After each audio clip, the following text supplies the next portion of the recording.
Muy rápidamente, a manera, digamos, de ilustración, hay diferentes formas, digamos, de ejercicio del poder.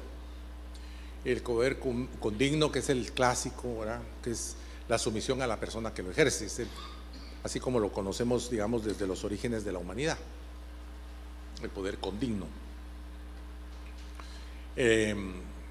Tenemos un poder que es el poder compensatorio, que es un trato entre el que ejerce el poder y aquel sobre el que es ejercido, en el que hay, digamos, una cierta compensación, ¿verdad?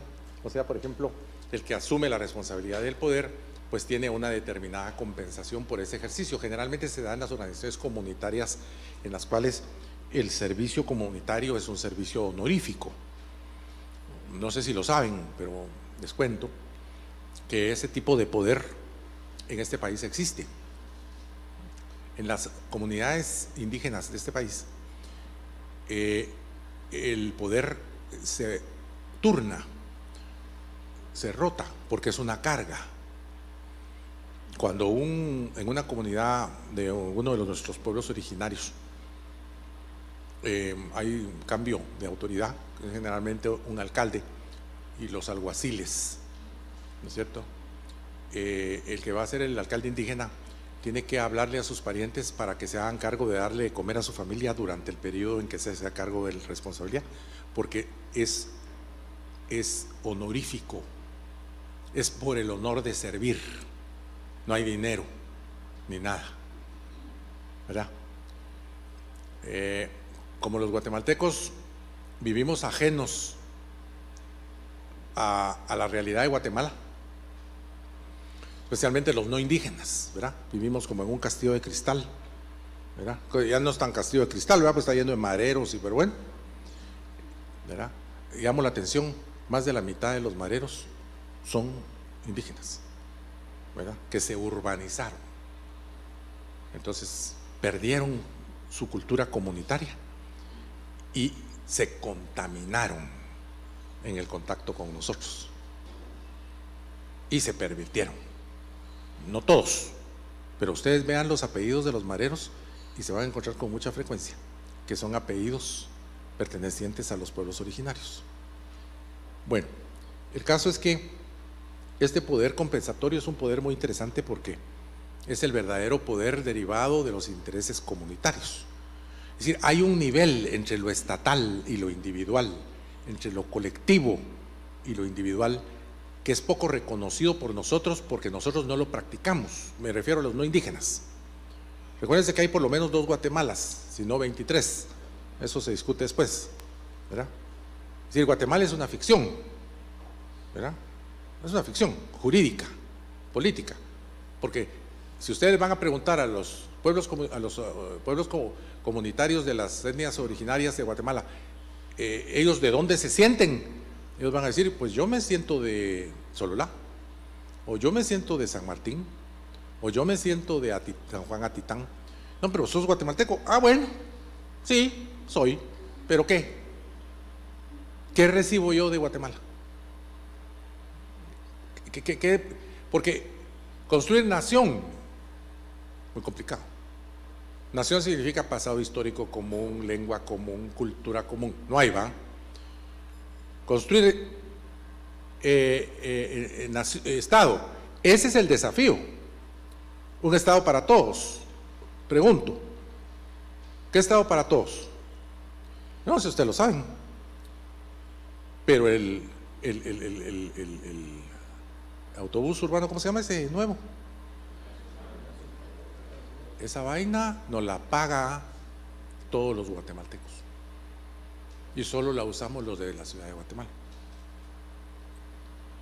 Y asimismo, el 60% de la inversión pública del Estado de Guatemala se hace en la región central, a costillas del resto del país.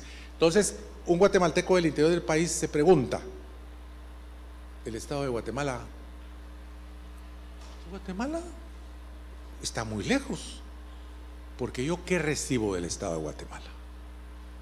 ¿Recibo salud? ¿Recibo educación? ¿Recibo seguridad? ¿Qué infraestructura? O sea, la asignatura pendiente es construir Estado para todos. Porque nación, cuando haya un Estado para todos y todos los guatemaltecos nos sintamos guatemaltecos porque estamos en el marco de un Estado para todos, podemos entonces hablar, bueno, construyamos una nación, porque ya tenemos todo un entorno común. Pero mientras estemos como estamos actualmente, construir nación es una quimera. Eso está en los papeles. Hoy en las agendas políticas de los pueblos originarios de ese país figura como primera reivindicación la autonomía territorial. ¿Por qué? Porque quieren tener una entidad que los represente a ellos. Y como han vivido ahí desde hace miles de años, ellos dicen, bueno, si no hay un Estado que me responda por mis necesidades y mis intereses, pues hombre, vamos a hacer lo que siempre hemos hecho, vamos a responder nosotros por nuestros propios intereses. Aquí hay un desafío de construir Estado, no digo de construir nación, lo de nación está lejos, bien lejos. Lo que podemos hacer es tomar la decisión de construir Estado para todos. La Constitución diseña un Estado para todos, pero en la práctica es un Estado para algunos. Y más todavía, la forma en que se mide, cuál es la forma, la medida en que el Estado responde por las necesidades de su sociedad, se mide en el presupuesto. Ahí es donde dice cuánto se invierte en cada departamento, en cada pueblo, en cada municipio. Y entonces ahí nos encontramos con que hay una gran asimetría en cuanto a la inversión. La región central se lleva el 60%. Pero hay otra gran asimetría en cuanto a la contribución. Porque ¿quiénes somos los que realmente pagamos impuestos en este país? Las clases medias asalariadas que prestan servicios personales. Un poco la exportación, pero yo no sé si lo saben, pero el principal contribuyente del Estado de Guatemala en este momento, no contribuyente de ingresos fiscales, sino el principal componente del producto geográfico son los inmigrantes. 5,000 millones de dólares al año. ¿A cambio de qué? De nada. Porque ¿cómo se refleja eso? Claro que se refleja porque ellos mandan la plata para sus familias. ¿Qué harían esas familias sin ese subsidio? Que es un subsidio interno de la familia. Pero resulta que entonces esta es una sociedad que resuelve la pobreza exportándola. Entonces la pregunta es, ¿qué clase de Estado es este? Que en lugar de resolver el problema de las carencias, como cumpliendo con la responsabilidad consignada en la Constitución, lo que hacemos es crear las condiciones para que se vayan. Y miren los efectos. ¿Quiénes se van? Se van los hombres. ¿Y cuál es el efecto sobre la familia? Que la madre se queda sola con los hijos.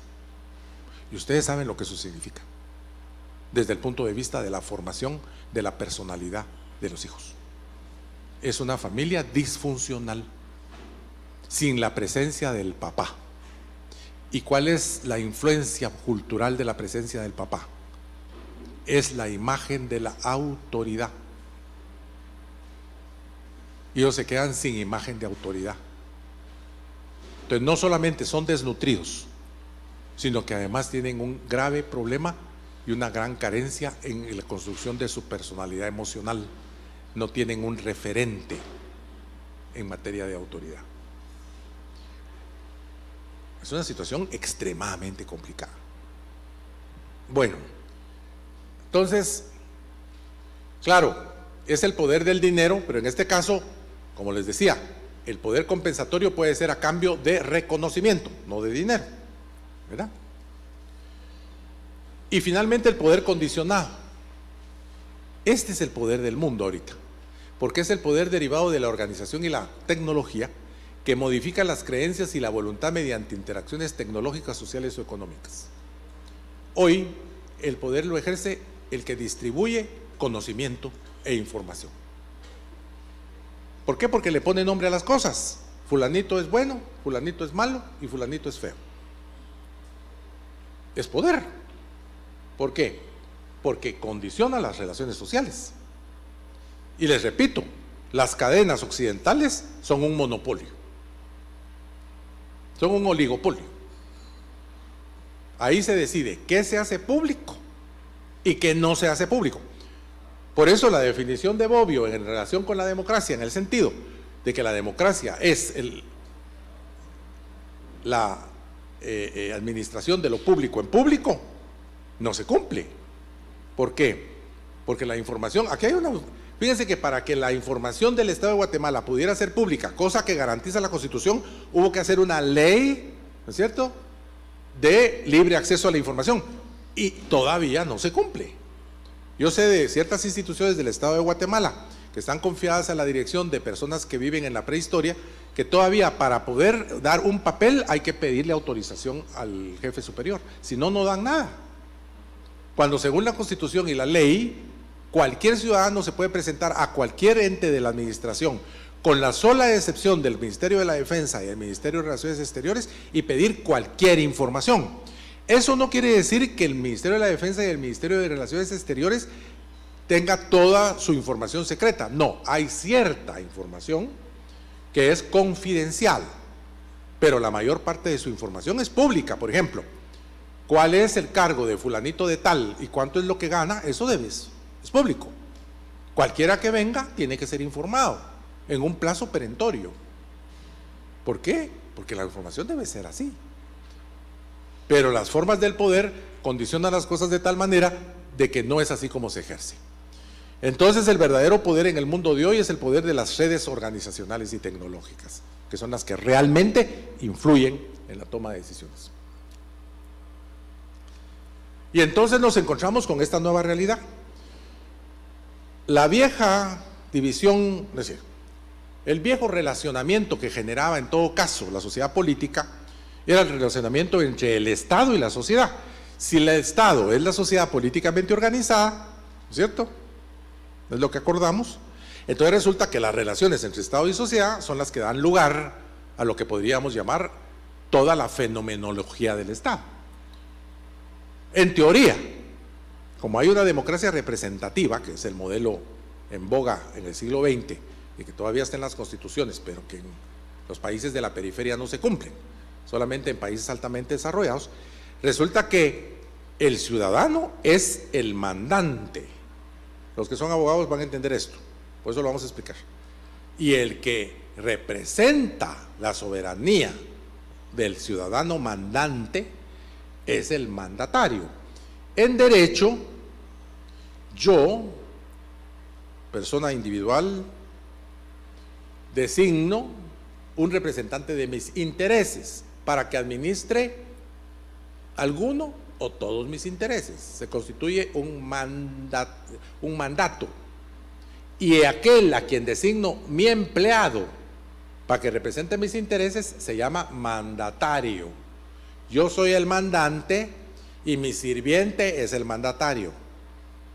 ¿Verdad? Ahí tenía razón el general Ciudad Montt cuando se echaba aquellos párrafos, ¿verdad?, y decía que él era sirviente. Bueno, a saber si era o no era, pero el punto es que tenía razón. Pero en este país, cuando se habla del mandatario, primer mandatario, creen que es el que manda más, y es el que está para servirnos. Es un empleado, se le paga, y se le paga mucho. Eso no está claro en el imaginario político de los guatemaltecos, porque nos quedamos trabados con Estrada Cabrera. Tenemos problemas muy graves. Todavía los guatemaltecos, fíjense, por ejemplo, hay por ahí algunos especímenes que afirman, es que la democracia fracasó. La democracia está muy clara en la Constitución. La democracia no fracasó. Fracasaron aquellos que fueron llamados a ejercer el poder público bajo el imperio de la ley, en el marco de un estado de legalidad y un estado de derecho. ¿Por qué? Porque rompieron el régimen de legalidad y el Estado de Derecho, ¿o no? Claro, aquí hay problemas más graves, mucho más graves. Como hubo aquí un mandatario que malhadada haya sido la hora en que fue elegido, por el mal funcionamiento de los partidos, yo les puedo decir que mi partido falló, yo se los puedo decir, y les puedo explicar por qué falló. Y causa de ese fallón de mi partido, en lugar de que Jorge Carpio fuera elegido presidente de la República, lo que era lógico, el electorado se confundió tanto, porque cuando los partidos toman decisiones equivocadas, se destruye la ciudadanía, la conciencia ciudadana se destruye. ¿Por qué? Porque el ciudadano no tiene información para ejercer sus derechos ciudadanos, para ejercer su función ciudadana, no tiene información de calidad, desinformaron al ciudadano. Entonces, ¿qué pasó con los ciudadanos electores en 1990? Votaron por el hombre equivocado. Y entonces resultó presidente de la República el que nunca debía haber sido elegido. Un individuo que no tenía las condiciones, que nos llevó a un autogolpe de Estado. ¿Te acordarán? Los que son menos jóvenes, porque algunos nacieron después, 1993. Jorge Serrano dio un autogolpe, mal asesorado, pero impulsado por una personalidad que no correspondía con un jefe de Estado. Yo a Jorge lo conozco, porque Jorge fue miembro de mi partido y nos formamos juntos. Y siempre fue un individuo muy difícil, un individuo temperamental, ¿verdad? Un hombre que se dejaba llevar por sus emociones. Eso no sirve para gobernar. Y entonces lo desinformaron. A él lo condujeron así, al precipicio, y él se tiró de cabeza. Suprimió la Corte Suprema de Justicia, suprimió el Procuraduría de Derechos Humanos, cerró el Congreso de la República, cerró la Corte Suprema y usó una parte del ejército para esos fines, la Guardia Presidencial. ¿Qué pasó? El tipo dijo: yo no renuncio. Bueno. Había un procedimiento para sacarlo de la presidencia, que era en inglés se dice impeachment, en español es el desafuero o desaforo. Está en la Constitución. Se le forma causa penal, se le quita el antejuicio, y el único que lo puede quitar es el Congreso. Se le somete a procedimiento judicial, la Corte lo halla culpable y lo sentencia a una pena de cárcel. Está en la Constitución y en la ley penal. Creo que en la ley penal estuvo hasta después, pero la Constitución dice que es punible, o sea, hay que ponerle un castigo. ¿Qué pasó? Claro, Richard Nixon, que afrontó un proceso de impeachment, sabía que el Congreso lo iba a enjuiciar, sabía que lo iban a mandar a una corte y sabía que iba a parar en la cárcel. ¿Qué hizo? Hizo un trato, renunció. ¿A cambio de qué? De que una amnistía. Vamos a olvidar, usted se va para su casa, aquí no pasó nada y todo sigue bien. La ley operó. Aquí no. Aquí dispusieron que la Corte de Constitucionalidad interpretara la Constitución para que él fuera separado del cargo sin que renunciara. Y se inventó una figura que es la de abandono de cargo. Y lo mismo se hizo con un vendedor de alfombras que era entonces el vicepresidente de la República, porque tampoco quiso renunciar. ¿En qué sentido este hecho fue desastroso para el proceso constitucional del país?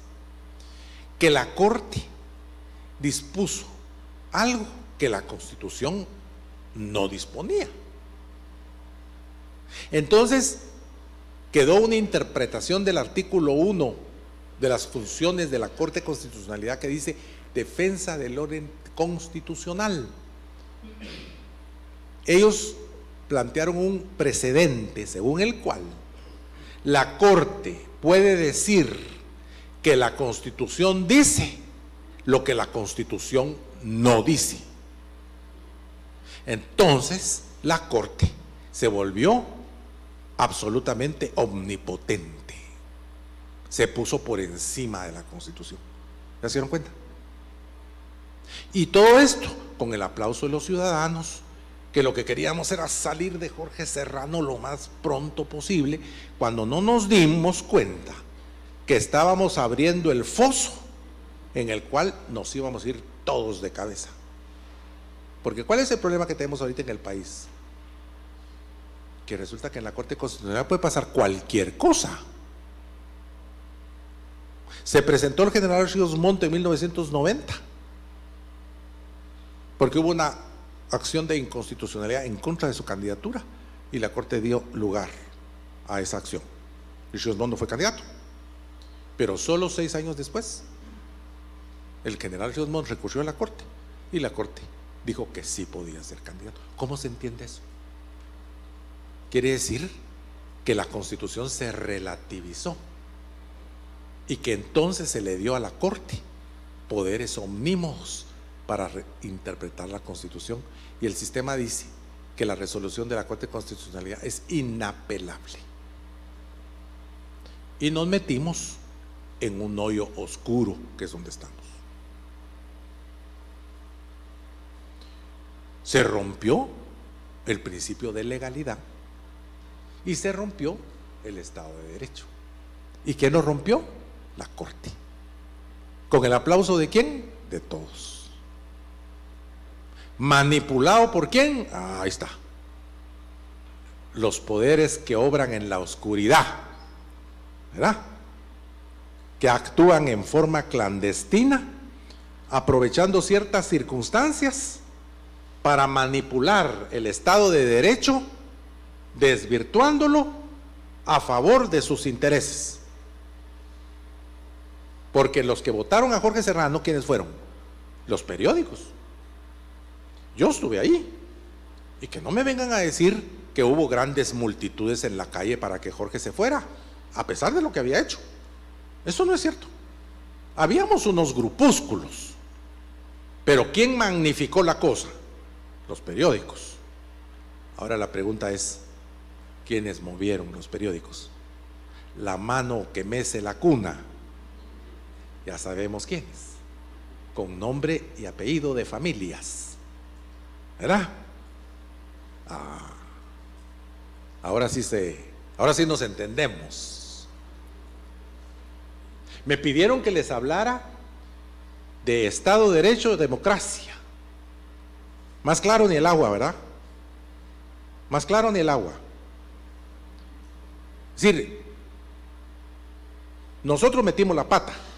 El primer gobierno metió la pata, que me perdone Vinicio. Él ya tiene garantizado su lugar en la historia. Es decir, el hecho de haber sido el pacificador de Centroamérica le garantiza un lugar de oro en la historia. Ningún otro presidente de Guatemala en toda su historia ha hecho una cosa tan importante, tan trascendental, como corregirle la plana al gobierno de los Estados Unidos. Porque lo que quería el gobierno Reagan era invadir Nicaragua con los ejércitos de Guatemala, El Salvador y Honduras. Eso era lo que quería el gobierno Reagan, desatando una guerra que previstamente hubiera costado algo así como unos 250,000 muertos y que hubiera durado por lo menos 2 años y que hubiera destruido la infraestructura física de los 4 países. Eso quería el gringo, ¿verdad? Y Vinicio Cerezo, con su habilidad política, porque no, innegable, convenció a Reagan que era un error, lo cual es casi inaudito, porque cuando al gringo se le mete algo en la cabeza es bien complicado, bien complicado. A veces quieren ayudar y en lugar de ayudar complican la cosa. El presidente Cerezo tiene un lugar asegurado en la historia. Como le dije yo al Papa en una entrevista que sostuve con él 40 minutos. Nosotros, los demócratas cristianos, santidad, estamos cumpliendo con el primer deber de un cristiano. Yo soy cristiano, pero no tengo fe religiosa, que es ser artífices de la paz. Y su santidad me dijo, eso es correcto, ¿verdad? Entonces Vinicio tiene un lugar asegurado en la historia, pero la forma en que se resolvió la sucesión fue un gravísimo error, porque el sucesor debió haber sido o un demócrata cristiano o el partido más importante que había en ese momento, que tenía suficiente respaldo, que era la Unión del Centro Nacional con Jorge Carpio. Pero teníamos otro problema, porque la política es un problema de azares, ¿me entienden? De albures, de incertidumbres. Jorge Carpio, que era un magnífico hombre, yo lo conocí, fue mi amigo, era el hombre más indeciso del mundo, no tomaba decisiones.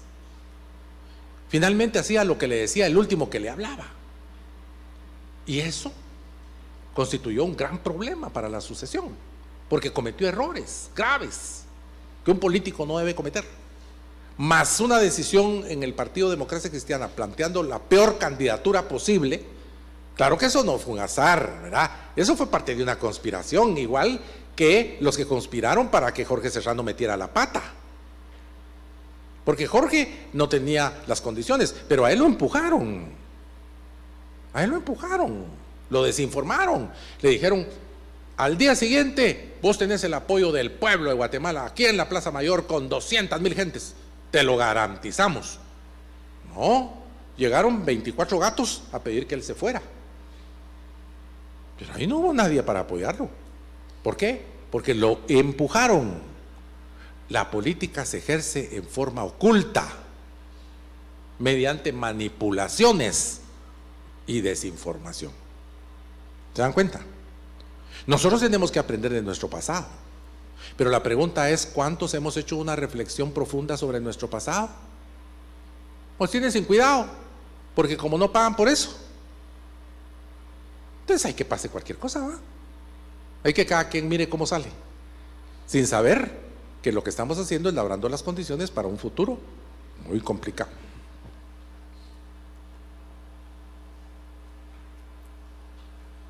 Este es un mundo de poder omnímodo de las organizaciones corporativas que ocultan el ejercicio del poder público. La ley Tigo, no voy a decir más. Yo no sé si ustedes saben el contenido de la ley Tigo. La ley Tigo viola la Constitución por los 4 costados, y esta es la hora que nadie sabe cómo fue que el gobierno la aprobó, el Congreso la aprobó. No se sabe, no tienen la menor idea. Entonces hay un poder omnímodo de las corporaciones que lo ejercen, pero no lo ejercen abiertamente, sino lo ejercen a través de maniobras o de otras cosas más delicadas, que yo no voy a decir aquí, porque no tengo pruebas, pero todo el mundo lo especula, ¿verdad? El Congreso no aprueba ninguna ley nunca, y de pronto, sin decir algo, va, ¡pim!, ahí van 4 leyes, y resulta que todas esas leyes tienen atrás de ellas intereses enormes. Por ejemplo, la ley Tigo lo que dice es que si la compañía, primero, ninguna compañía puede entrar al mercado si no tiene 50,000 kilómetros de cable. Pues 50,000 kilómetros de cable, ¿quién los tiene? Solo los tienen 3, todos los demás salen del mercado. La ley Tigo dice, y está en vigor, dicho sea de paso, está en vigor, la firmó el presidente, se publicó en el Diario Oficial. Dice que si una compañía decide poner la torre en el jardín de mi casa, yo no me puedo oponer.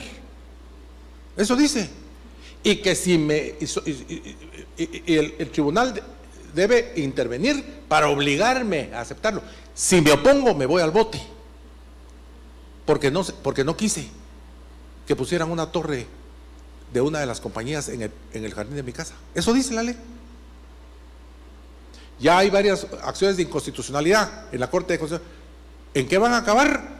Las primeras 3 ya las desecharon por frívolas e improcedentes, porque como sus resoluciones son inapelables. El poder de las corporaciones. ¿Quién es el que tiene el poder para mover las cosas? el liberalismo económico ideológico, para no usar neoliberalismo porque ya muy trillado, ¿eh?, que es la ideología neoconservadora, versus el liberalismo político, el efecto de tentar el poder ocultando su ejercicio. La negación de la democracia. Bobbio dice que la democracia es el ejercicio del poder público en público. Y lo que pasa en este país y en muchos otros, no van a creer ustedes que yo estoy hablando solo de Guatemala, es el ejercicio del poder público en secreto. Porque ¿quién me cuenta cómo fue que tomaron los diputados la decisión de aprobar por 140 votos la ley Tigo? ¿Cómo fue que de pronto se pusieron de acuerdo todos? Todos. Por ejemplo, la última ley que pasó también así con alevosía, ventaja y nocturnidad, que ya no me acuerdo ni cuál fue, pero fue la semana pasada, 2 diputados votaron en contra. La ampliación del techo presupuestario, que les quiero contar una cosa, fue un error del Congreso, porque cuando autorizaron la contratación del crédito de 280 millones para la construcción del tramo, el rancho, el Jícaro, bueno, la segunda parte de la carretera del Atlántico, se les olvidó a los diputados, a los asesores, a los funcionarios de carrera, a todos, que tenían que subir el techo del presupuesto, porque si no, no se puede ejecutar. Si en el presupuesto no hay cupo, yo puedo, si me regalan 1,000 millones y no hay cupo, tengo que devolver el dinero, porque tiene que haber techo, se llama técnicamente, tiene que haber techo presupuestario donde quepa la plata que entra. Y resulta que esa ley debía haber tenido un artículo final que dijera, se eleva el techo presupuestario en 500, pues no sé cuánto es en quetzales, ¿verdad? O lo que fuera, 280 millones. Una pifia de 500, ¿verdad?, que tenían que ver con el tema. Entonces de pronto lo pasaron. Puchica, pero como bien dijo uno de los diputados que se opuso, 2 se opusieron. Yo estoy de acuerdo, pero que se discuta en público, no en secreto. Lo hicieron en secreto. Una cosa que no era incorrecta, pero que se realizó en secreto, eso no se puede hacer en democracia. Y lo que está de por medio es la democracia. Porque si no, regresamos al autoritarismo, regresamos a Estrada Cabrera. ¿Quién quiere regresar a Estrada Cabrera? ¿Quién quiere? Ese es el punto.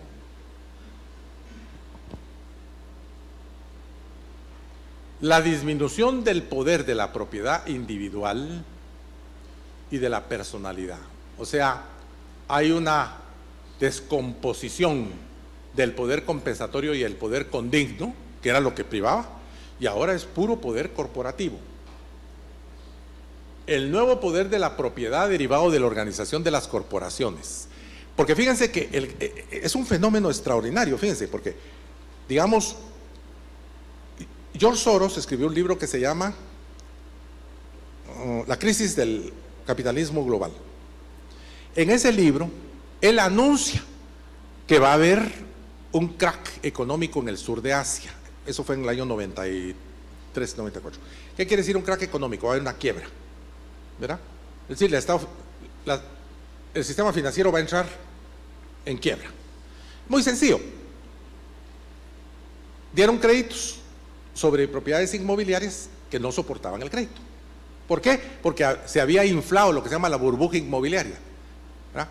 Yo tengo amigos que tenían casas que valían $200,000 en Estados Unidos y de golpe y porrazo valían 500,000. O sea, el banco mandaba a hacer el avalúo y decía, su casa vale 500,000, así que le damos 400,000. Pero la casa, en realidad, valía 200. ¿Qué ocurrió? Pues lo que tenía que ocurrir. Se cayó el precio de la propiedad, se reajustó y los créditos ya no tenían garantía. Entonces, Soros, en una maniobra en la que los únicos que ganaron fueron los bancos, pero sobre todo los gerentes, pues. Entonces Soros lo escribió en un libro. Dijo, miren, el libro se llama La crisis del capitalismo globalizado. Y dijo, va a haber un crack, hay que tomar las medidas correctivas. Pero de una vez advirtió, si no se toman las medidas correctivas, yo me voy a poner a hacer negocios. No se tomaron las medidas correctivas. Él se puso a hacer negocios. Se ganó un montón de pisto. Y de ahí lo culparon a él. Es que George Soros es el culpable de la crisis del sur de Asia. No, él lo anunció con 3 años de anticipación. Y dijo, si ustedes no corrigen, yo me meto a los business. Es más, no me meto. Yo hago de este error un business. Y lo hizo. Y se ganó miles de millones, se retiró a tiempo, se ganó toda la lana. Y de ahí les dijo, pero ¿qué pasó en el transcurso de este proceso? 6 países importantísimos del sur de Asia entraron en recesión económica, con sus caudas de desempleo, de despido, de paro y de caída de la producción.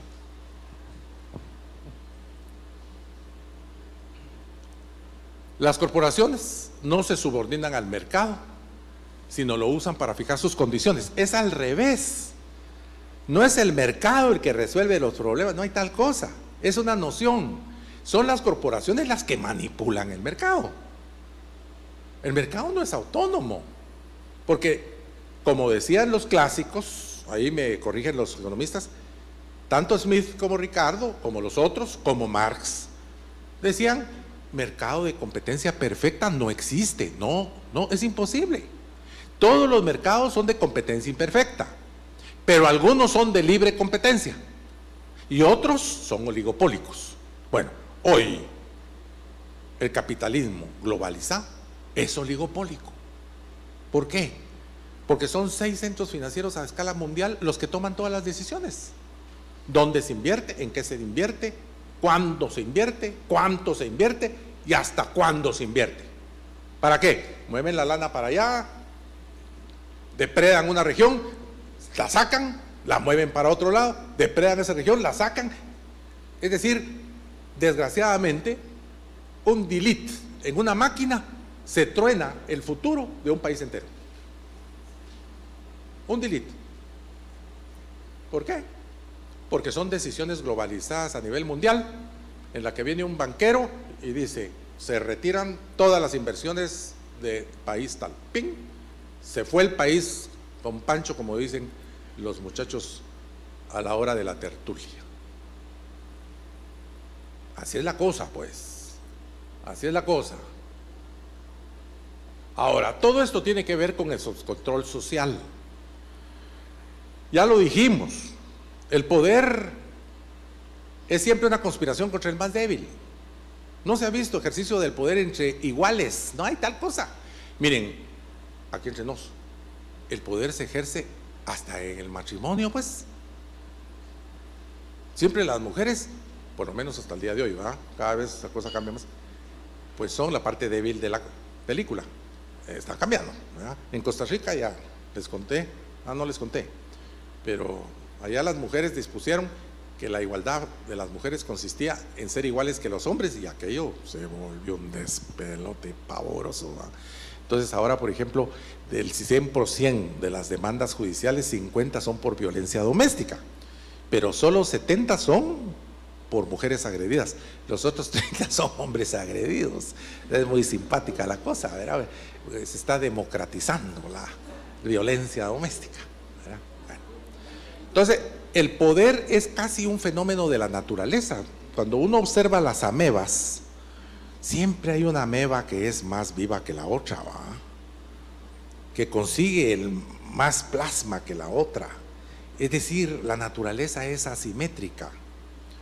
Por eso, la única forma en que no nos saquemos los ojos los unos a los otros es que haya reglas, es que haya régimen de legalidad. O sea, todos somos iguales frente a la ley. Pero ¿quién es el que se encarga de hacer efectiva la igualdad frente a la ley? El órgano de justicia. ¿Y quién elige a los jueces? Pues la comisión de postulación va. Entonces ya, ustedes ya me lo contarán después despacio. ¿verdad? Porque la gran pregunta del sistema democrático es quién controla al contralor, quién controla la comisión de postulación. Voy a ir más lejos. ¿Quién controla a la Corte de Constitucionalidad? Solo hay uno: los ciudadanos. Porque una movilización ciudadana pacífica, artículo 40, segundo párrafo, Constitución Política de la República de Guatemala, es legítima la resistencia de los ciudadanos cuando sus derechos y garantías establecidas por esta Constitución sean conculcados. ¿Qué dicen si le dan una leidita para aquello que yo les parezca noticiero de televisión?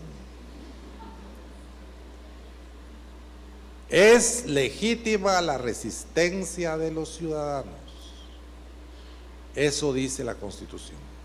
¿Cuántos de nuestros derechos y garantías han sido conculcados? Ya perdimos la cuenta. ¿Y qué hemos hecho? Nada. Aquí estamos tranquilos, ganando nuestro sueldo y viendo cómo sobrevivimos todos los meses, sin darnos cuenta que lo más valioso que teníamos lo estamos echando a perder. Primero, el régimen constitucional, el régimen de legalidad, el Estado de Derecho, que permite la convivencia armónica de las personas. Se está echando a perder. Y por si faltaran cosas echadas a perder, los acuerdos de paz, que daban pasos importantísimos en la decisión correcta, en la dirección correcta, se echaron a perder con la consulta del 99. Porque solo acudió el 12 o 10% de los empadronados, y la mayoría dijo no.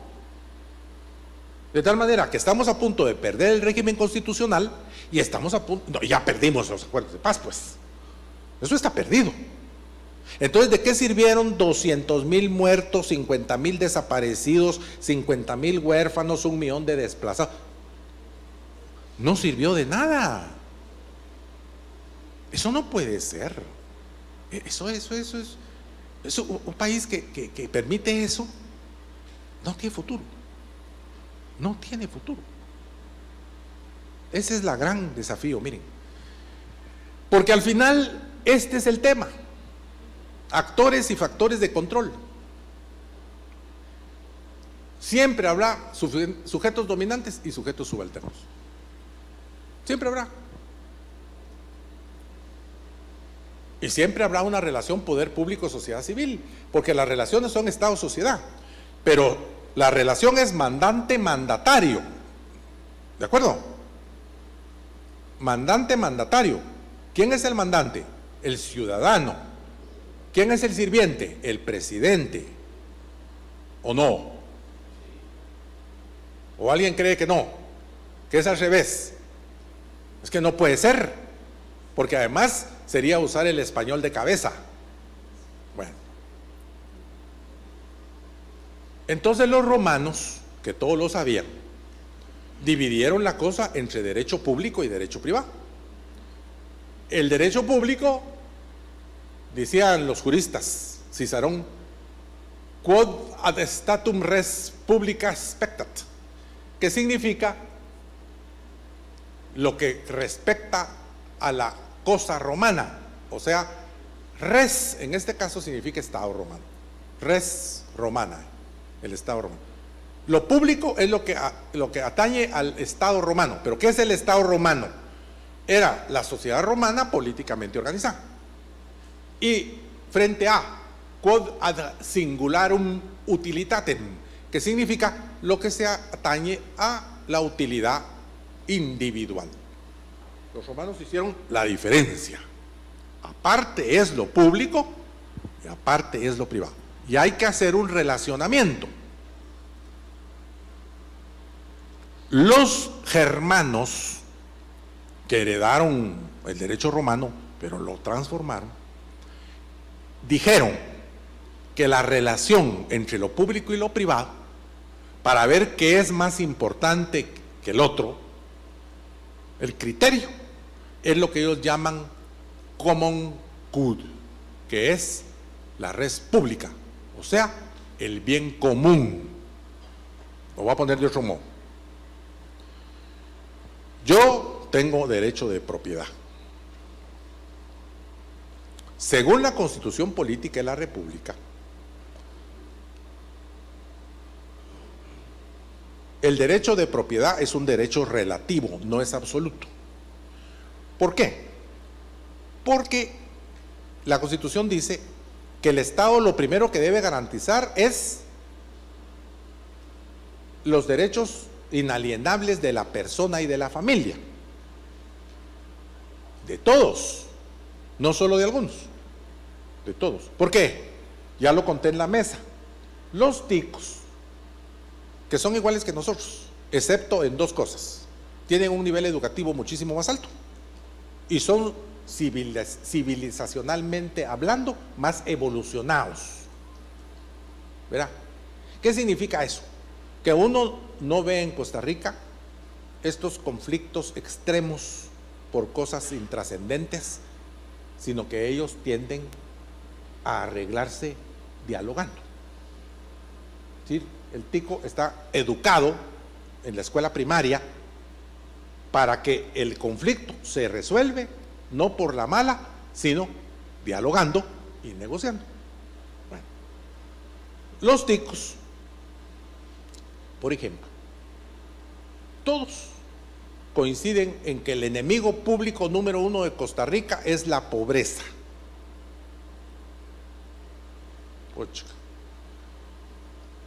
Como estuve ya 3 años y medio trabajando en la presidencia de la República de Costa Rica, tenía muchos colegas ticos, que dicho sea de paso, costaba mucho ganarse su confianza, sobre todo porque me miraban como cuerpo extraño, ¿verdad?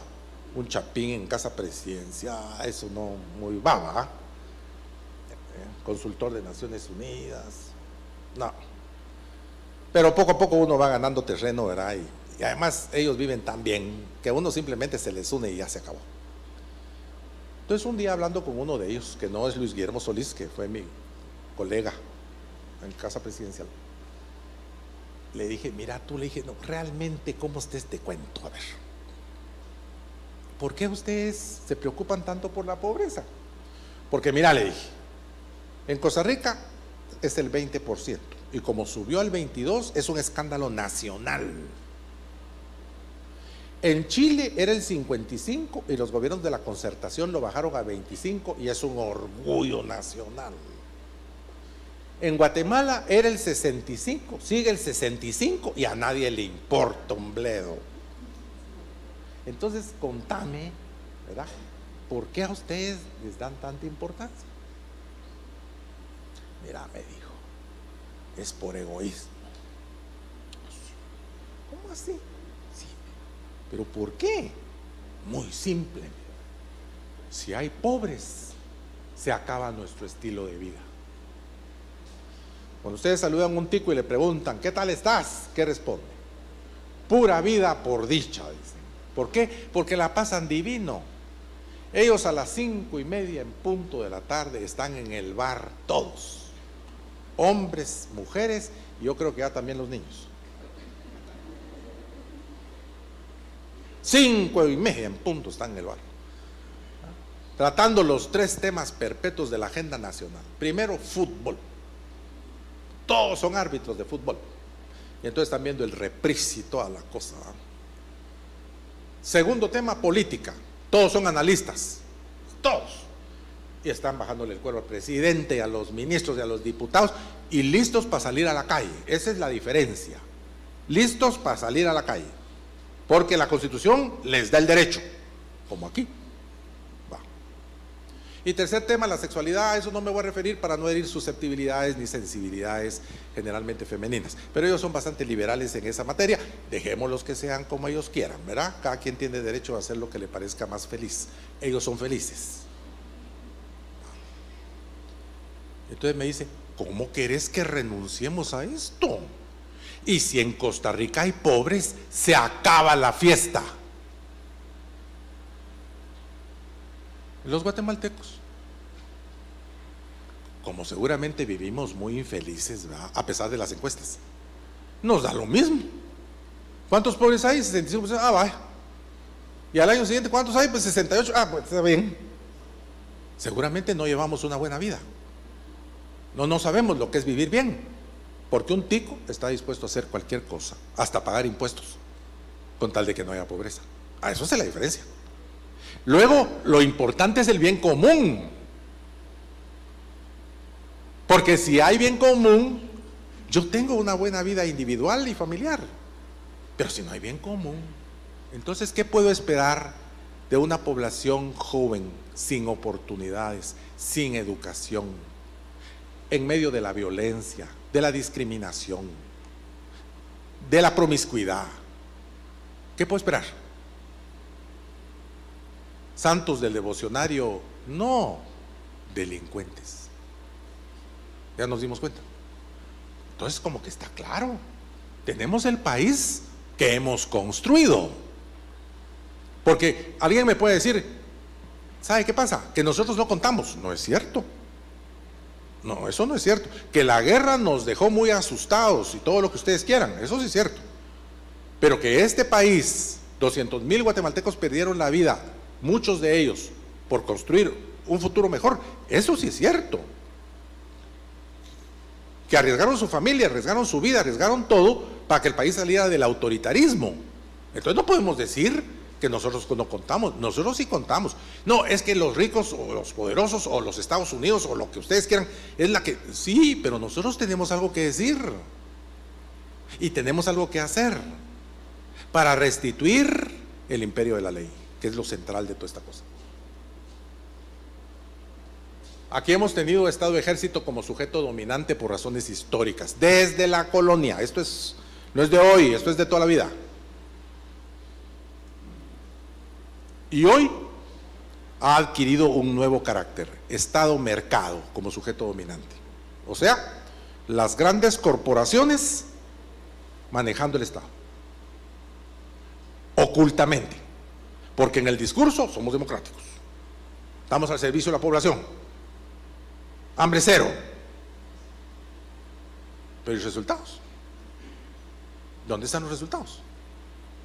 Mientras tanto, ahí van los 280 millones de dólares para la carretera, con todo y empresa.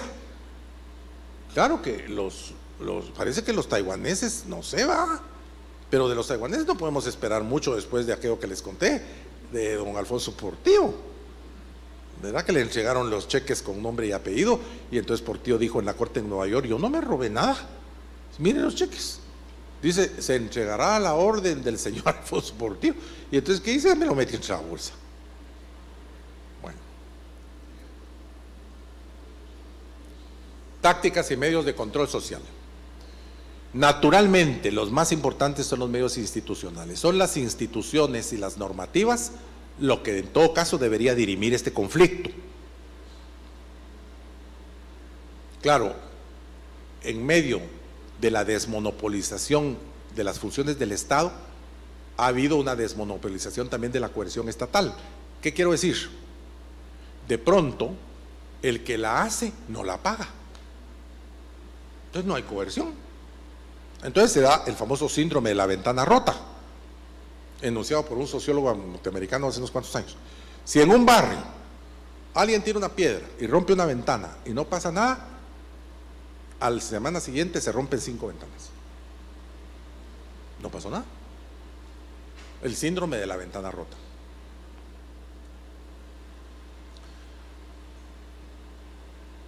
Los medios de control funcionan a través de instituciones mediadoras públicas y privadas.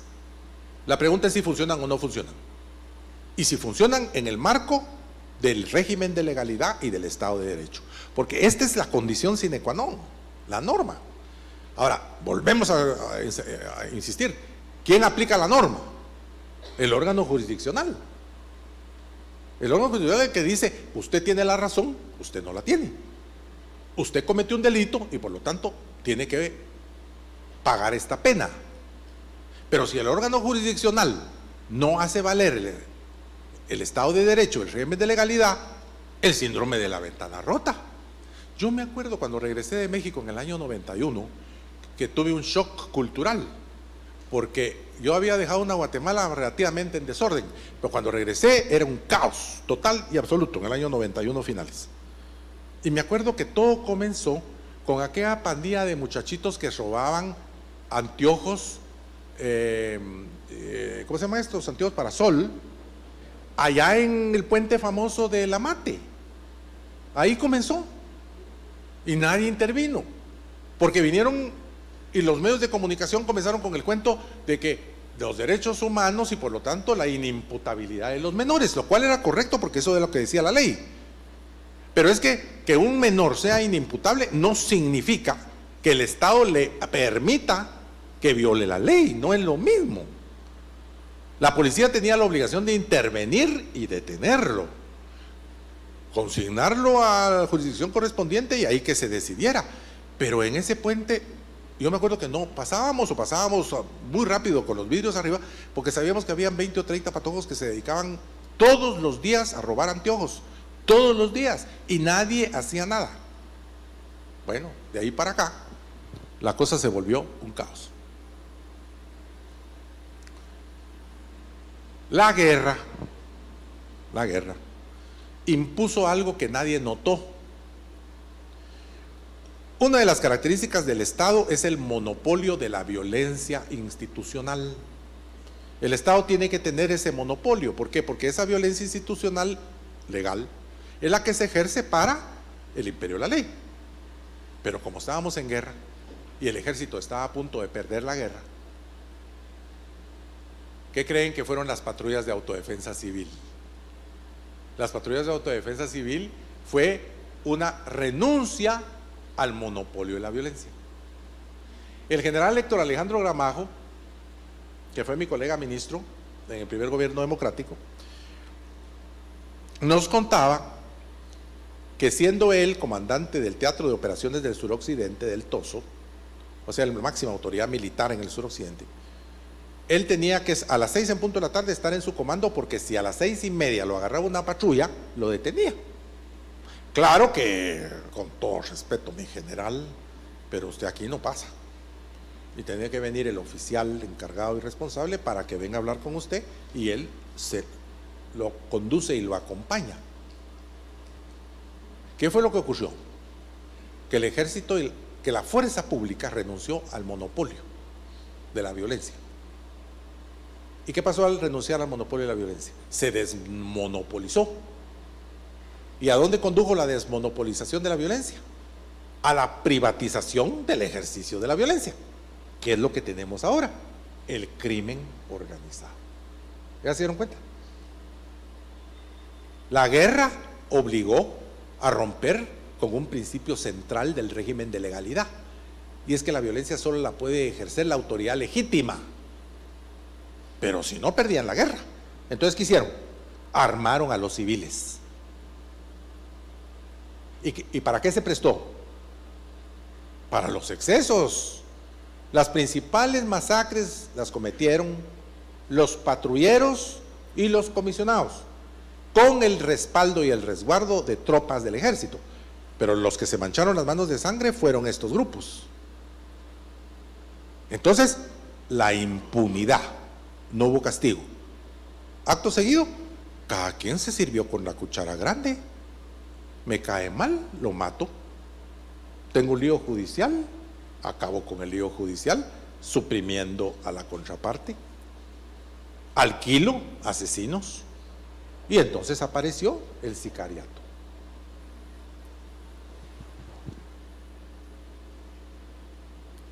Esa duplicidad entre lo que dice la Constitución y lo que hacemos todos los días es terrible, porque entonces hay un doble discurso, una realidad que está en el texto y otra realidad que vivimos cotidianamente.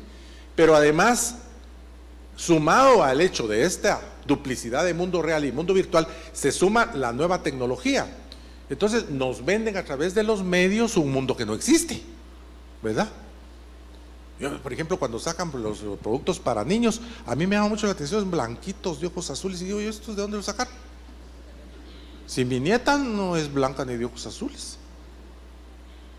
¿de dónde sacaron esto? ¿Verdad? Para que el niño viva como blanco de ojos azules, tome Gerber, coma Gerber. Entonces, esta tiranía mediática de los más media y de las corporaciones. Bueno, estamos terminando. Todavía tenemos más de 30 minutos.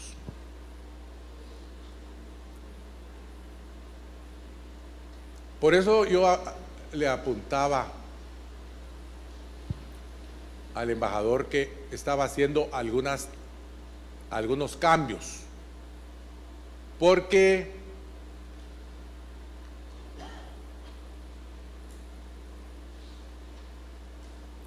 el énfasis el año pasado fue uno y el énfasis este año es otro. Yo creo que ya llegó el momento de focalizar el tema, y el tema hay que focalizarlo tal y como nos lo piden, o sea, relaciones entre democracia y Estado de Derecho, relaciones entre democracia y participación ciudadana, que es lo que hemos estado haciendo. Es decir, todas estas provocaciones que he venido desarrollando, espero que hayan sido respetuosas, ¿verdad? Espero. Es lo que realmente nos está pidiendo las conferencias. Claro, esto tiene un impacto sobre la política exterior, que fue lo que tratamos muy al principio, planteando la necesidad de tener Estado para tener política exterior, y que ese Estado esté fundamentado por lo menos en 3 grandes pilares: el Estado de Derecho, el régimen de legalidad y el sistema democrático, constitucional, ¿verdad? Finalmente, para arrojar un poquito de más luces sobre esta crisis, pero ya yendo al terreno fundamental que es el de la crisis del Estado, porque el gran problema que hemos venido observando a lo largo de nuestra conversación es que lo que cada vez está más ausente es el Estado. El Estado como representante de la res pública romana, como representante de la cosa pública, de bien común, así le llama la Constitución, no le llama el interés general, como es el lenguaje de los liberales, sino que la Constitución fue inspirada en pensamiento social cristiano y socialdemócrata. Entonces, habla de persona humana y habla de bien común. Entonces, para que ese Estado pueda subsistir, hay que encontrar en dónde están sus principales falencias con el objeto de repararlas, porque si no tenemos un Estado, tampoco tenemos una política exterior. ¿Qué política exterior podemos tener si tenemos un Estado que es solamente representante de las corporaciones? Háganme ustedes el favor.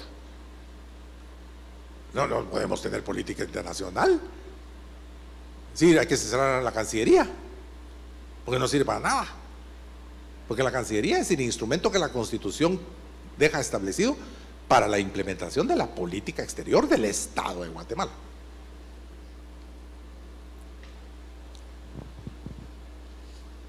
Aquí vamos a ir terminando. El Estado guatemalteco es un reflejo de sus dinámicas históricas, políticas, económicas y sociales, tanto en lo interno como en lo externo.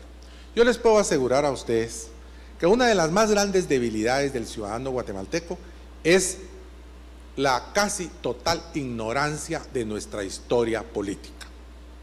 Yo he sido maestro de historia política durante muchos años, desde mi juventud, porque fui maestro de secundaria durante 14 años y fui maestro de historia. Y siempre mi gran preocupación fue el hecho de que los estudiantes hicieran una reflexión sobre nuestros orígenes históricos. Eso hice en la universidad, en la asignatura de Historia Política, y es mi esfuerzo actual convencer a las autoridades de la universidad estatal que a los profesionales, es decir, que a los estudiantes universitarios, se les enseñe obligatoriamente Historia Política. Porque díganme ustedes, ¿quién que no sabe de dónde viene puede averiguar a dónde quiere ir? Y aquí cuando uno pregunta de dónde venimos, nadie sabe. Incluso en mi clase de Historia Política de Guatemala, en alguna oportunidad a un estudiante, yo le pedí que me mencionara 3 gobernantes civiles, tres gobernantes civiles, y lo puso al licenciado Vinicio Cerezo, 3 gobernantes militares, y un estudiante puso al licenciado Vinicio Cerezo como uno de ellos. ¿Y de dónde lo sacó? ¿Verdad? Es decir, cómo nuestra evolución tiene mucho que ver con nuestro pasado. Por ejemplo, el Estado de Guatemala tiene 2 grandes amenazas desde su... Además, primero hay que hacerse la reflexión, ¿qué es Guatemala? ¿De acuerdo? Ya averiguamos que no es una democracia, eso ya lo averiguamos. Estamos en un proceso de democratización que va mal. Ya averiguamos que nación no somos, porque hay por lo menos 23 que dicen que también lo son, ¿no? Los cachiqueles dicen que son una nación, y no les vamos a prohibir que digan eso. Los quichés dicen que son una nación, los utujires dicen que son una nación. Nación de naciones. Bueno, entonces pongámonos a discutir el tema y vamos a ver si lo acordamos. Va, ok. Luego Estado. ¿Qué Estado? Un Estado para unos pocos, no es un Estado para todos. Bueno, esas cosas es necesario ponerlas en común y averiguar por qué somos así. Yo, viendo lo que pasa en España, dicho sea también con mucho respeto, ¿verdad?, porque de veras le tengo mucha simpatía al pueblo español, pero me temo que los españoles por tercera vez perdieron la asignatura. Cuando nos vinieron a conquistar, estaban en la cúspide de su esplendor, aunque yo tengo mis dudas. Yo creo que España estuvo en la cúspide de su esplendor antes de que naciera España, porque España nace con Carlos V, los reyes católicos. Pero España ya existía, no como España, sino como los reinos peninsulares. Y en el sur, en el andaluz, en el siglo IX al XI de nuestra era, ahí estaba la ciudad más evolucionada y más civilizada del mundo occidental, que se llamaba Córdoba, se llama Córdoba. Esa era la ciudad más moderna, entre comillas, ¿va?, y más civilizada del mundo occidental. Cristianos, judíos y moros y musulmanes convivían en paz bajo el régimen de los nazaríes, que era una familia real. Tenían universidades, tenían centros de investigación, tenían bibliotecas, tenían baños públicos, tenían edificios públicos maravillosos, tenían calles pavimentadas. Era la ciudad más evolucionada del mundo occidental.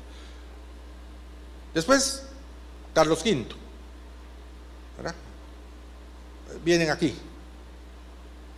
Era un imperio tan grande que Carlos V lo que decidió fue deprimirse. Abdicó y le dejó la mitad a su hermano y la mitad a su hijo. Y la mitad que le dejó a su hijo, ahí nos fuimos nosotros con Pancho, porque repartían tierras y gente y toda la cosa, ¿verdad? Y ahí nos fuimos. Pero acto seguido, a los 100 años, España estaba en la ruina. La primera crisis financiera del mundo occidental fue la crisis de la España del siglo XVII. ¿Por qué?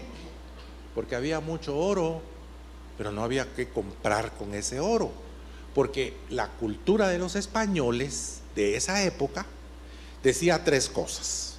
Una, solo son ciudadanos aquellos que tienen limpieza de sangre. ¿Qué significa eso? Que no había que tener ni una gota de sangre judía, ni una gota de sangre musulmana, ni una gota de sangre india. Ciudadanos de primera, y los demás eran de segunda. 2, el trabajo manual es vergonzoso. Cualquiera que trabaja con las manos, por ejemplo, Jocotenango, no sé si ustedes saben, los municipios alrededor de Antigua, ahí vivían los artesanos, porque, ¿verdad?, En el centro solamente los gentiles hombres. ¿Y qué eran los gentiles hombres? Unos ociosos, la nobleza, los gobernantes peninsulares y el clero, que se dedicaban ¿a qué? A nada, a nada. Vivían de los demás. Y los demás eran los que trabajaban, pero se les miraba de menos, ¿verdad? Ese es ojalatero, ese es zapatero. Fíjense que todavía en el fondo de nuestra cultura hay un poco de eso, ¿ya? Queremos ser profesionales universitarios, porque eso de trabajar con las manos, ¿va? Cuando por ejemplo en Estados Unidos de América ser plomero es una profesión de primera. ¿Por qué? Pues muy sencillo, porque se gana mucho dinero. Y nadie mira con desprecio a un plomero, lo mira con un respeto, porque a la hora de la cuenta es cuando la cosa se pone clara. Y tercero, en esa España que nos colonizó, era prohibido prestar dinero. Nadie podía prestar dinero, estaba prohibido y penalizado. ¿Saben quién eran los únicos que podían prestar dinero? La iglesia. Solo ellos podían prestar pisto. ¿Y saben quiénes? Los jesuitas. Entonces, esa economía no podía funcionar. ¿Cómo iba a funcionar? Voy a decir una cosa que va a parecer una contradicción, no lo es. Porque no había mercado. Yo no soy contrario al mercado, porque el que es contrario al mercado está loco. Es que el mercado es la forma en que los seres humanos nos arreglamos para poder satisfacer nuestras necesidades. Y yo quiero vivir fuera del mercado, me tengo que ir a la montaña yo solito y ahí extinguirme por inanición. No, lo que yo estoy en contra es que el mercado sustituya al Estado. Es una locura. No, el mercado es el mercado. Pero en España estaba prohibido. Entonces, como me decía mi madre, mira, me decía, que no era racista, como una cosa extraordinaria, ¿verdad? Claro que era quesalteca y eso hacía la diferencia. Me decía, ¿qué haríamos nosotros sin los marchantes, vos? ¿Qué haríamos? No tendríamos que comer. Les pregunto hoy, ¿qué haríamos sin los que producen los alimentos? Yo no sé si lo saben, pero el 60% de los alimentos que se consumen en El Salvador son producidos aquí. Y hoy hay un fenómeno allá en el sur que es extraordinario. Yo acabo de enterarme. En Costa Rica no hay frijol negro y los ticos solo eso comen. Con todo respeto por los ticos, pero los ticos solo comen, se llama gallo pinto. Comen gallo pinto en la mañana, gallo pinto en la mediodía y gallo pinto en la noche. Yo hasta, entonces, bueno, yo resolví mi problema, porque yo no podía comer gallo pinto 3 veces al día. Entonces, y no hay frijol. Entonces, ¿saben de dónde está llegando el frijol? No pueden imaginarse. De Nicaragua.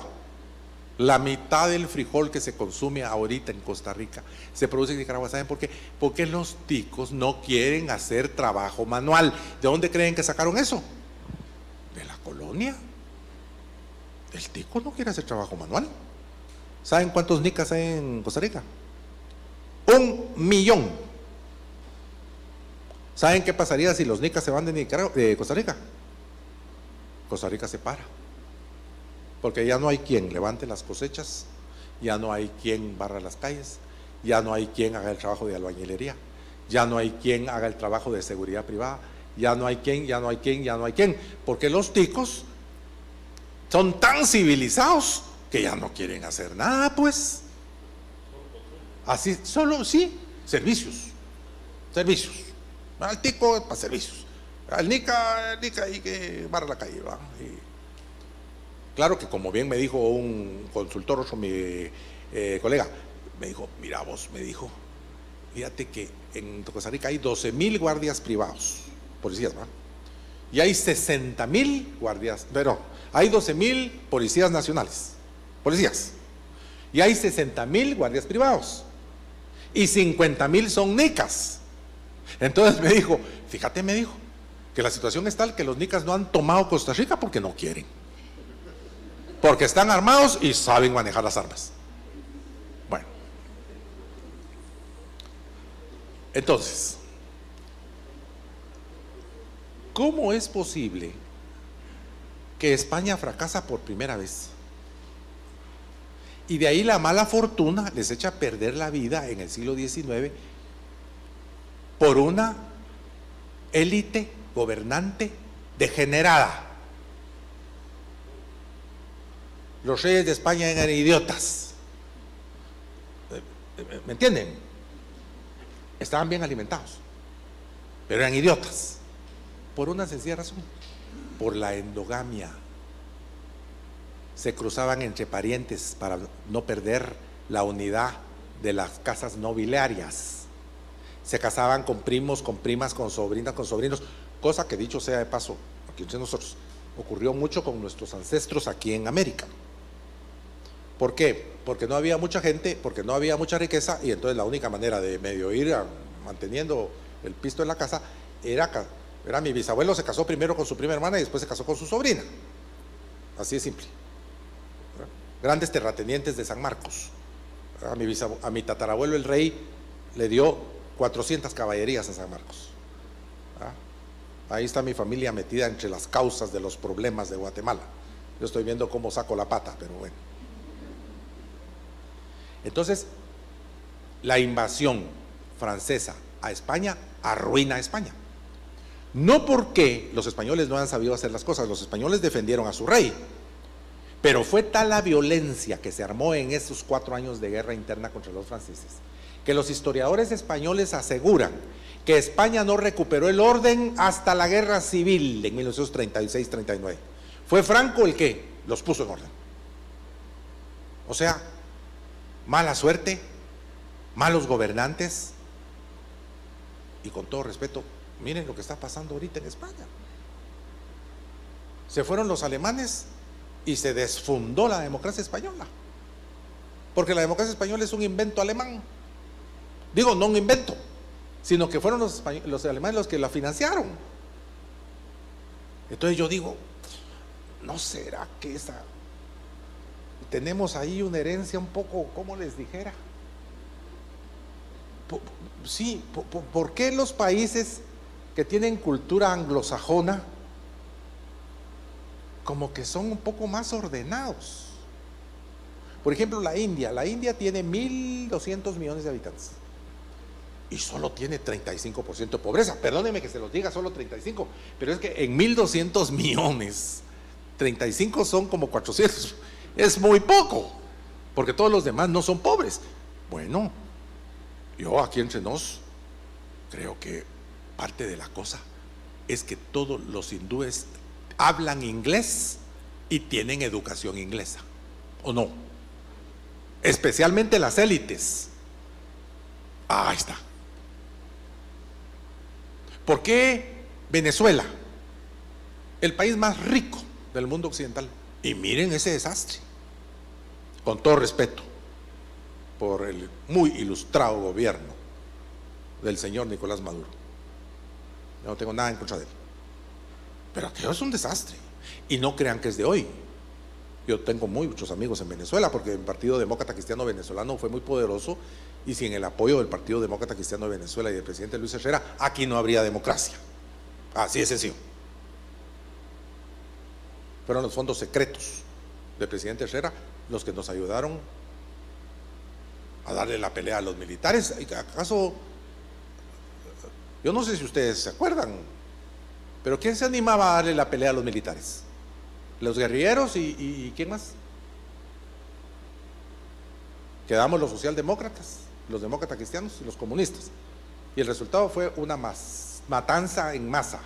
Bueno, pero al tema, ¿por qué los países de habla española de América Latina, con la sola excepción de Chile, de Uruguay y de Costa Rica, no hay modo que encontremos el camino? Porque hasta México tiene en este momento, claro, la narcoactividad, ¿verdad?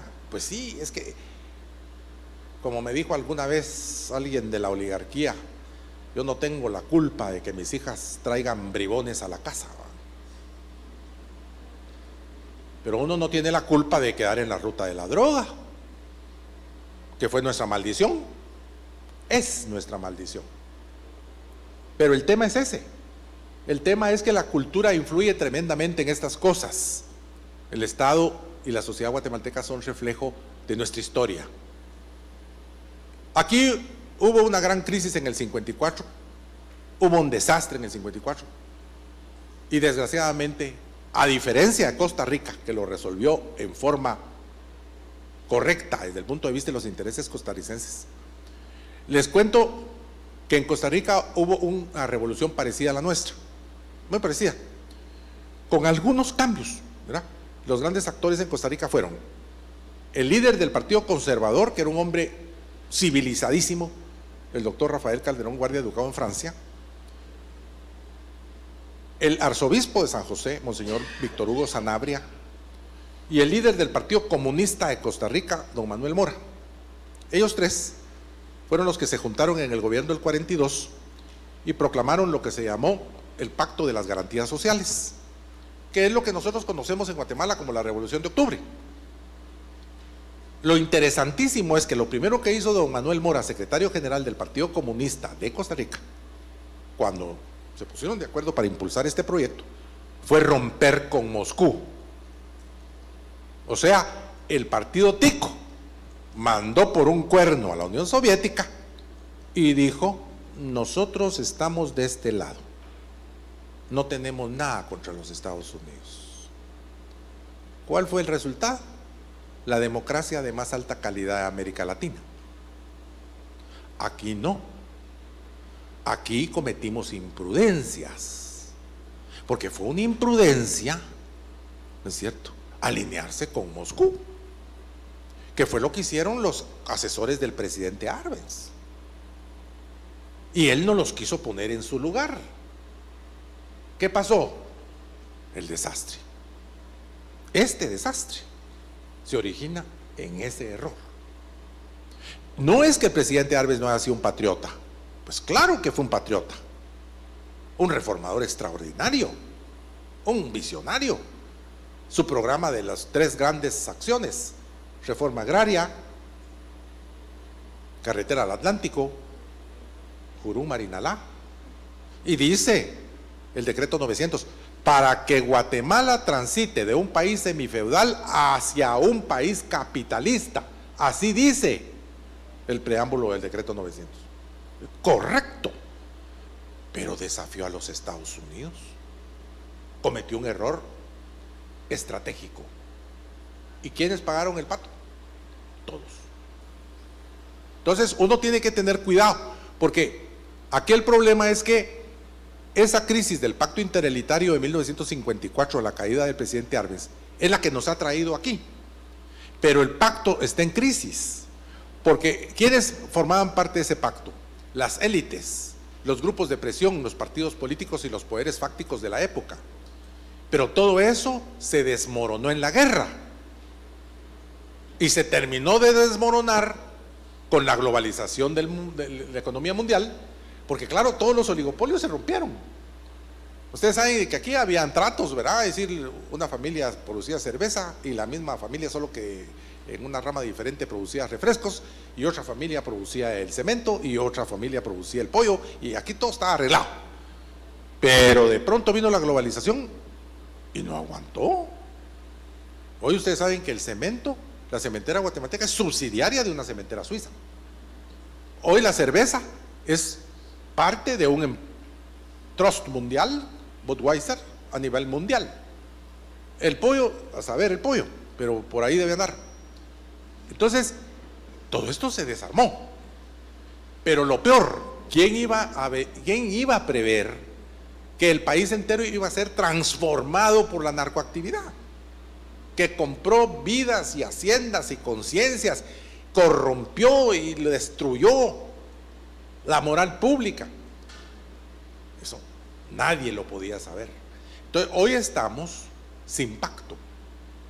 El fondo de nuestra crisis es que no hay un pacto, porque la Constitución está debilitada como pacto. Sí.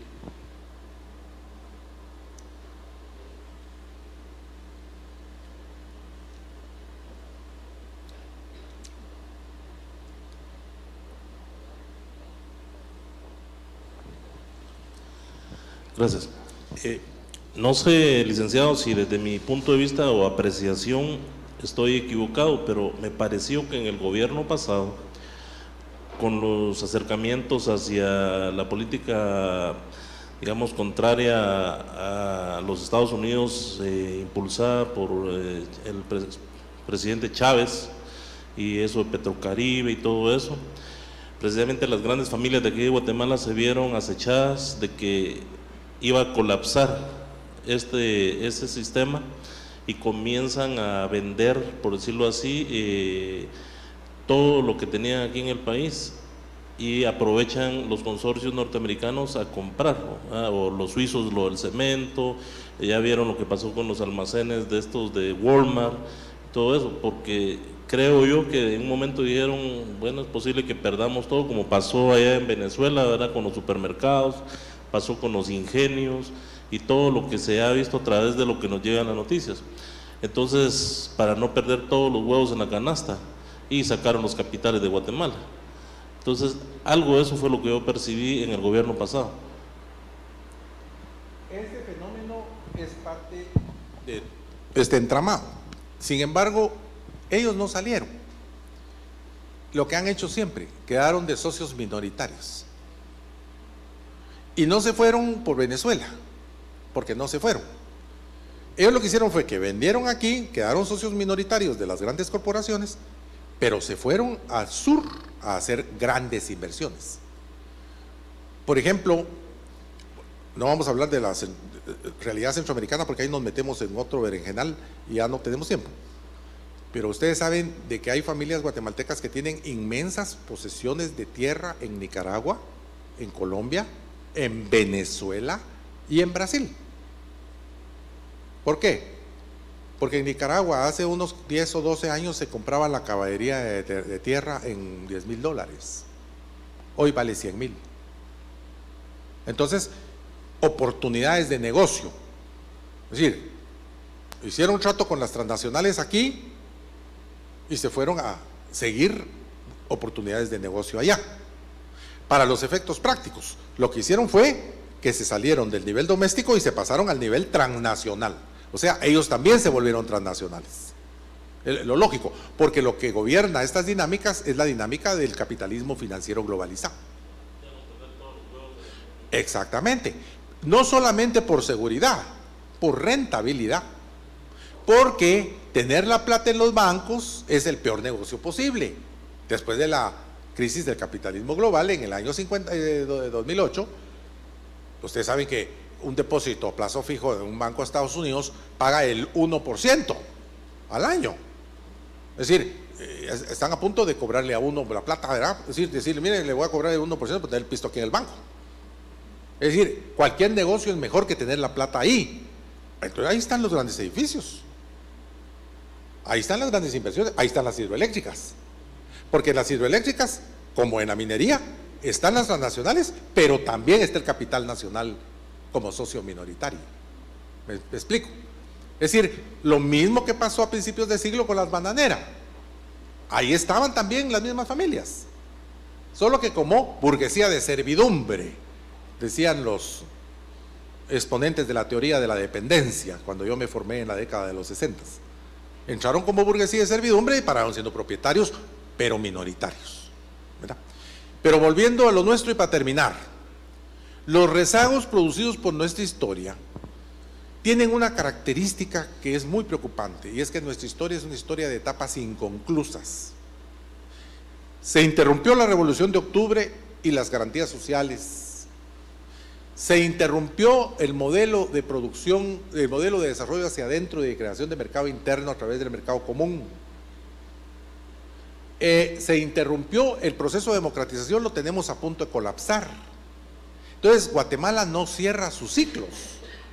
Por ejemplo, la política cepalina de crecimiento hacia adentro para la creación y fortalecimiento del mercado interno, eso lo aprovecharon los sudamericanos. Argentina, Brasil, Colombia, Chile, generaron un mercado interno muy fuerte. ¿Por qué? Porque era prohibido importar los artículos, había que producirlos adentro. México, o sea, cerraron su etapa. Y cuando vino la siguiente, que fue la globalización, tenían mercados internos muy fuertes, muy sólidos. Nosotros no hicimos eso. Entre otras cosas porque tenemos un problema que es congénito. Somos una economía demasiado pequeña. Entonces aquí hay ciertas leyes de la economía que simplemente no funcionan, o simplemente ciertos modelos económicos no funcionan. Porque, claro, éramos un mercado de 5 millones, después un mercado de 10 millones, ahorita somos un mercado de 17. Bueno, aquí ya la cosa comenzó a funcionar, porque por lo menos el mercado de la telefonía es un éxito total y absoluto. ¿Por qué? Porque hay 21 millones de teléfonos y 15 millones de habitantes, ¿verdad? Porque es una manía esa de tener teléfonos celulares. Pero hasta ahora logramos tener ciertas dimensiones. Por eso es que el pensamiento y la apuesta integracionista sigue teniendo sentido. Porque si sumamos a los 6 países, incluido Panamá, tenemos una economía del tamaño de la del Perú, 40 millones de habitantes y 500.000 millones de dólares de producto geográfico. Eso ya es otra historia. Ya Centroamérica, desde Panamá hasta Guatemala, es un espacio económico robusto, ¿no es cierto? Pero tenemos que tirar al diablo las aduanas. Ahora, ¿cómo juega esto con el narco? Es que aquí el problema es que la cosa se complicó, ¿verdad? Pero bueno, para terminar, estos rezagos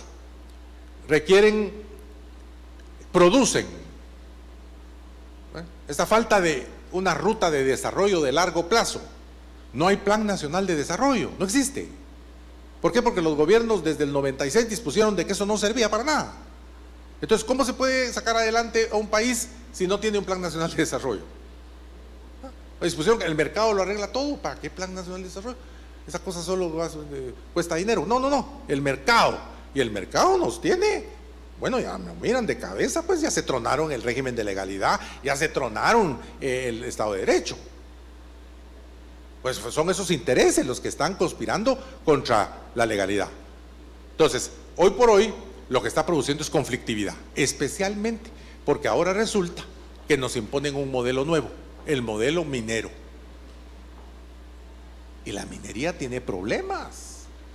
Sobre todo en un país como este, en el que la tierra y el subsuelo tiene un valor espiritual para los pueblos originarios. Y porque el agua es lo que está de por medio. Y en este país han habido guerras por el agua. Y se han acabado gobiernos por el agua. Lo que votó a Mariano Gálvez fue la conspiración de los conservadores para venderle al pueblo la idea de que Gálvez estaba envenenando las fuentes de agua. Lo que había era una epidemia de cólera morbus, había que echarle cloro a las fuentes de agua, y resulta que los conservadores se le iban a decir, está envenenando el agua. Se acabó el gobierno de Mariano Gálvez. Luego, donde hay un lío de aguas en este país, hay un conflicto muy grande. Entonces tenemos un gran problema, porque también nos cambiaron el modelo productivo. Ahora resulta que somos un país minero. Pero el problema de la minería es que es una fuente de conflictividad. Entonces, estos nudos de conflictividad, ahí están siempre, desde el 44 hasta el 96, cuando los recursos de la economía, el funcionamiento del Estado, los procesos del sistema se agotan temporalmente. Miren pues, los recursos de la economía, este país vive de prestado. Si ya no mandan las remesas los guatemaltecos de Estados Unidos, hay que cerrar la tienda. Luego estamos en manos de los Estados Unidos. Les llamo la atención, está creciendo precisamente para este año en un 60% el número de repatriados. Eso no es casual, algo está pasando. Imaginen ustedes que nos manden este año 150,000 repatriados. ¿Qué vamos a hacer con ellos? Bueno, el funcionamiento del Estado. Aquí entre nosotros, el Estado está en una situación muy complicada. Es decir, no hay recursos para un funcionamiento apropiado de la institucionalidad. No hay. No hay porque han pasado cosas absolutamente fuera de lugar. Por ejemplo, instituciones del Estado en las que hay un aumento anual de 10%, a cambio de nada. Yo estoy de acuerdo con que el servidor público gane más, pero ¿por qué? Por mérito. por mérito, no a cambio de nada. A los maestros les acaban de subir el 12% anual. ¿A cambio de qué? Si no quieren ni siquiera ir a la universidad a cursar los estudios superiores. Somos el único país de América Latina cuyos maestros no tienen título universitario. El único, incluido Haití. Les subieron el sueldo y no les pusieron ninguna condición. Entonces, ¿y el proceso y el sistema político cómo está? Entonces estamos en un nudo de conflictividad recurrente en el país. Los momentos críticos no son de revolución, son de recomposición. Pero esos momentos, que aunque no son de ruptura y de reacomodo, imponen visiones e intereses. Entonces ese es el gran problema. ¿Cómo se va a resolver esta pugna por la hegemonía? ¿Quién va a parar mandando en el país? Es una pregunta sin respuesta. ¿Cómo se va a resolver esta conflictividad? Y finalmente, Guatemala tiene un gran problema. Por su posición geoestratégica, el país es una arquitectura externa. No hemos nunca sido realmente arquitectos de nuestro propio destino. Entonces, globalización, flujos financieros desregulados, narcoactividad, migraciones, los cuales están influyendo en una recomposición de las dinámicas de los principales actores del Estado, que pueden conducir a un callejón sin salida que podría eventualmente desembocar de nuevo en un conflicto armado. Piensen en los pueblos originarios preteridos durante 500 años, que quieren hacer valer su agenda legítimamente, que el Estado no les resuelve ni les tramita, y grupos de narcotraficantes con todo el dinero de este mundo y que tienen la capacidad de armar grupos. Es una amenaza para los intereses del Estado de Guatemala. ¿Cuál es uno de los grandes instrumentos para poder enfrentar esas amenazas? La Cancillería guatemalteca, porque el Ministerio de Relaciones Exteriores es el obligado a proponer la política y a ejecutar la política. Es decir, contribuir a la ejecución, proponerle al presidente las rutas o cursos de acción y contribuir a su ejecución. El principal desafío en este momento, el principal desafío del Estado de Guatemala es identificar las amenazas y influir en que la conducción política del Estado ponga en la agenda política, inscriba en la agenda política del Estado esas amenazas con la finalidad de que las políticas del Estado y las políticas públicas sean capaces de neutralizar y disminuir esas amenazas. Esa es nuestra función. Estas son las características entre las cuales deberíamos de desarrollar esa función, y previstamente, sin perjuicio de lo que puede ocurrir, pues al final, siendo como somos parte del Estado de Guatemala, vamos a correr la suerte que corra el Estado de Guatemala. De manera que lo que requiere es un proceso de reflexión profunda sobre la situación que prevalece actualmente en el mundo, en la región y en el país, y desarrollar nuestras funciones con plena conciencia de que además de funcionarios del Estado, somos sobre todas las cosas ciudadanos de Guatemala. Bueno, muchas gracias, les agradezco mucho su atención.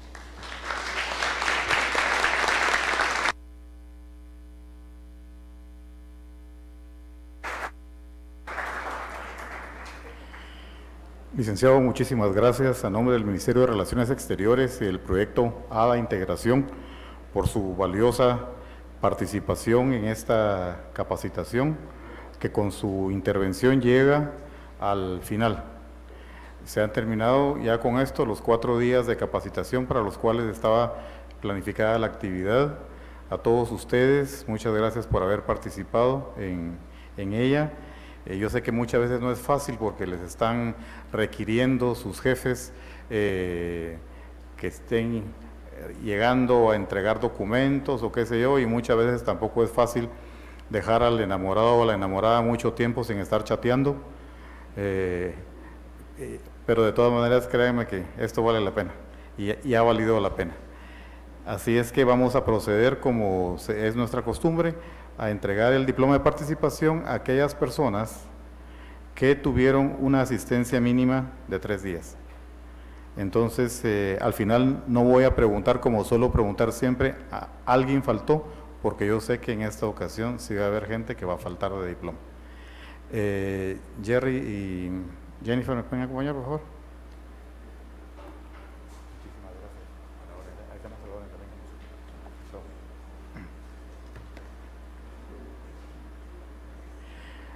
Les van, en lo que estemos acá repartiendo los diplomas, les van a pasar entregando un CD que tiene el material de toda la actividad, por un lado. Por otro lado, adentro del sobrecito donde está el disco, hay un cuponcito que es para que lo presenten. El almuerzo va a ser en el lobby de la biblioteca y es para que lo presenten ahí, por favor. No lo pierdan, porque la señora tiene instrucciones, tiene mis feroces instrucciones de que el que no entregue el ticket no tiene derecho al almuerzo, porque las raciones están cabales. Entonces, por favor, no pierdan el ticket porque lo tienen que presentar ahí a la entrada. Araceli Fefunchal. María Alejandra Oliva.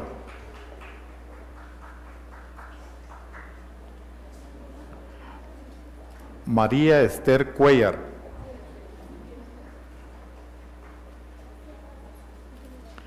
Gladys Xiomara Cárdenas. Celeste Lemus Rodríguez.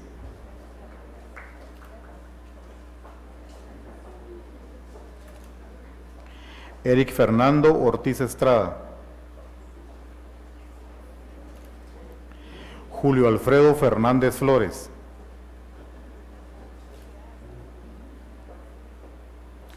Edgar Alexander Morataya Córdoba. Enilda Maribel Asensio Mazariegos. Haroldo Alfredo Pérez Pérez. Cástulo Haroldo Amezquita Godínez.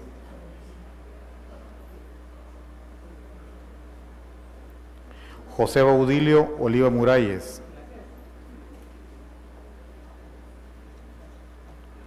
Norma Dinora Díaz Castro. Hugo Guillermo Abril Yelkman. Claudia Xiomara Marroquín Martínez. Carla María Elisa Calderón Rodas. Evelia López López de López. Marlene Montserrat de León.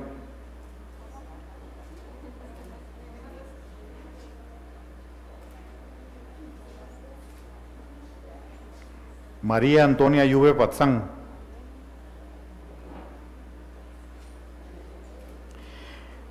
Gilda Morales Paz de Sosa.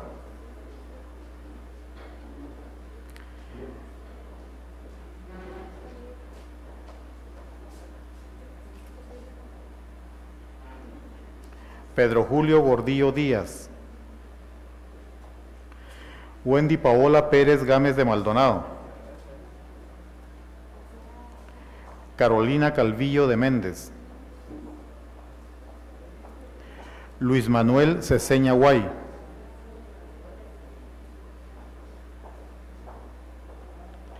Ana Leticia Pineda Vázquez.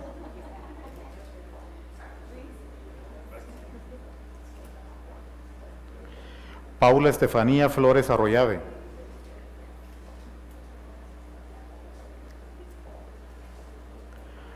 Álida Azucena Poz López.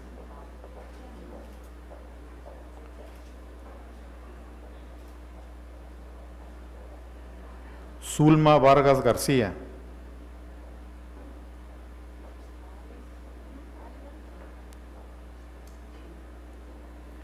Estuardo Roberto García Muñoz. Vivian Andrea Gómez Hernández. Alejandra Michelle Gómez.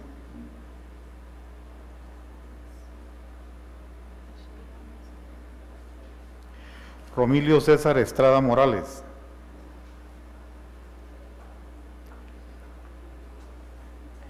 Ricardo Antonio Barreno Arriaza.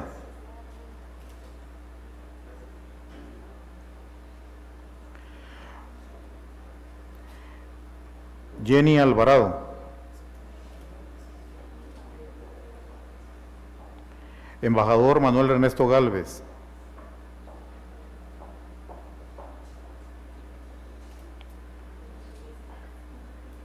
Embajador Melvin Valdés González.